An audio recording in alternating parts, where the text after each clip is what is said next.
In 1856, after the Crimean War, Russia was in a tough spot. The prolonged war weakened its army, drained the treasury, and undermined its influence in Europe. So, to combat the bankruptcy, in 1867 the decision was made to sell it over the colony of Alaska, which, at the time, held almost no economic significance.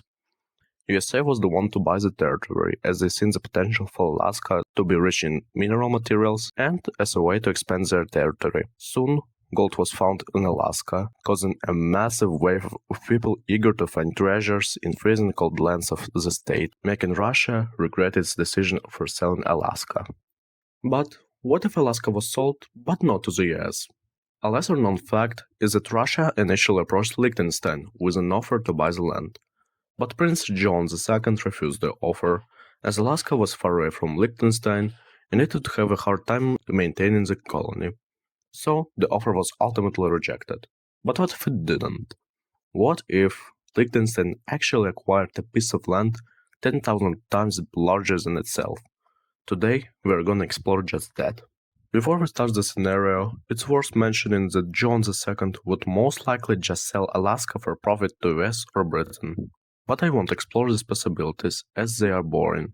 In the first, we just return to our history, and in the second we have a bigger Canada. Besides, even on our timeline, Britain wasn't that interested in Alaska, and Russia would heavily oppose the sale to British. So, with that cleared, let's get started. The first problem in our way is, who will actually settle this new colony? In 1867, Liechtenstein only had a few thousand residents, which isn't even nearly enough to populate the colony. Next question is, how would settlers reach Alaska? Liechtenstein is a landlocked nation very deep inside Europe. Then, if we even manage to leave Europe, the next task is to sail around the entirety of Africa or the Americas, as Suez and Panama canals weren't built yet. Alternatively, we could go through Siberia, but it is extremely inefficient as Trans-Siberian Railroad too hasn't been built yet. So, even getting one time and populating Alaska is already a beyond difficult question, and I remind you that Liechtenstein would need to regularly send supplies to its new colony, as Alaska would have a hard time supplying itself because of the harsh conditions. And I am not even mentioning the need for military protection of the colony. Most of these problems could be solved by getting Swiss investments together with settlers with military protection from Austria-Hungary.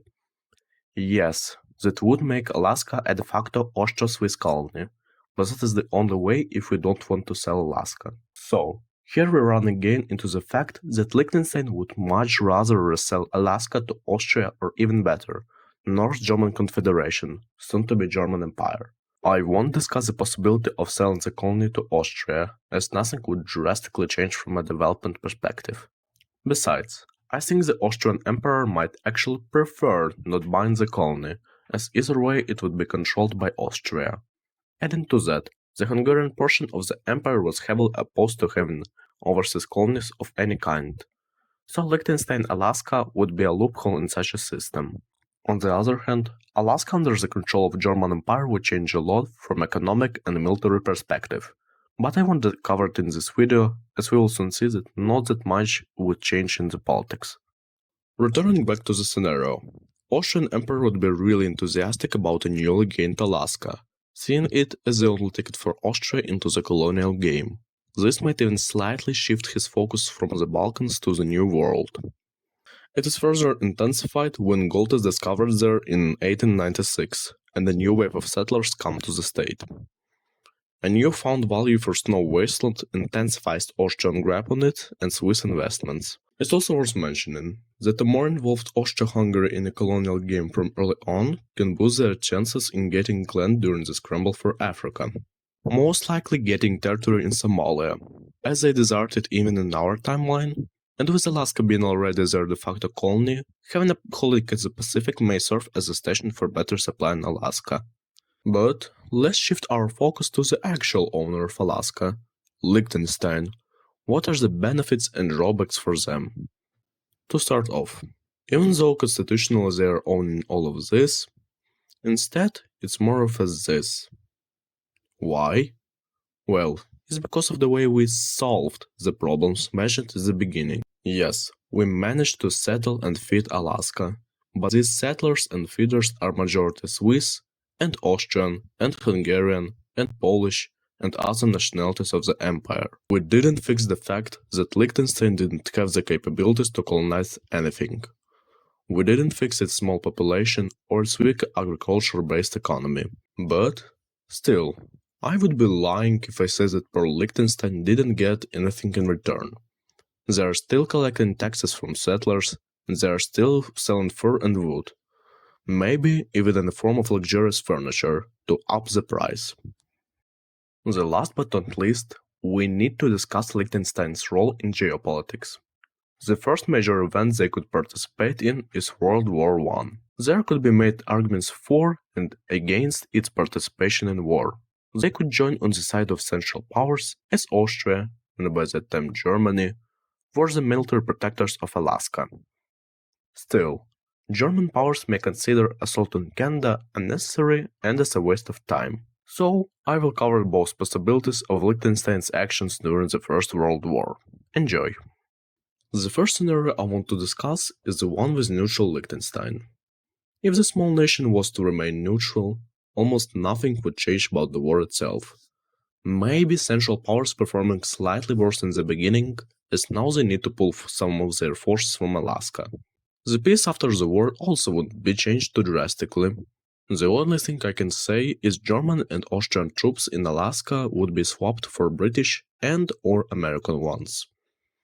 It's also worth mentioning that many Germans could migrate to Alaska instead of the US post-war, moving to the Second World War.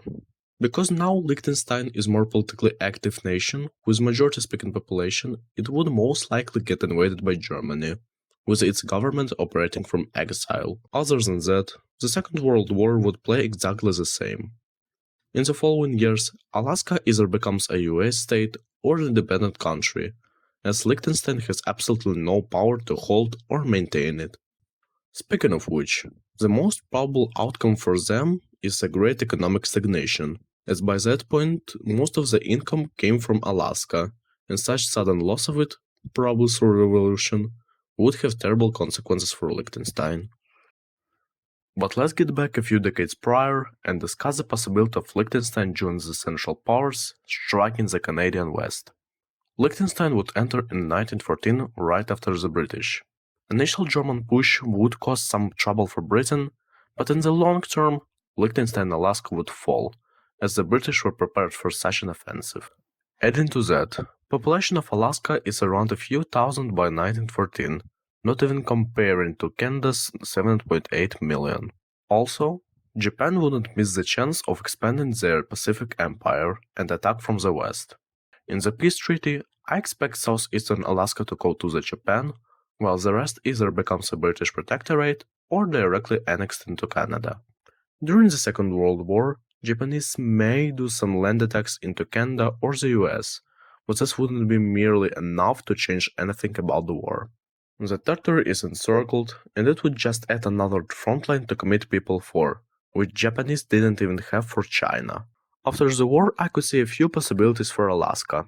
First, if protectorate was established, then Japanese Alaska would go to it. Following the decolonization, Alaska gets independence from the British. Second, if Alaska was annexed into Canada, then the Japanese portion of it either becomes a US state or independent. As for Liechtenstein, not much would change. I could even argue that the German state is much better off than in the previous scenario. The great powers of Europe wouldn't request any war reparations from a small country, which would most likely surrender before any armies enter it, while an earlier lost Alaska gives more time for stabilization.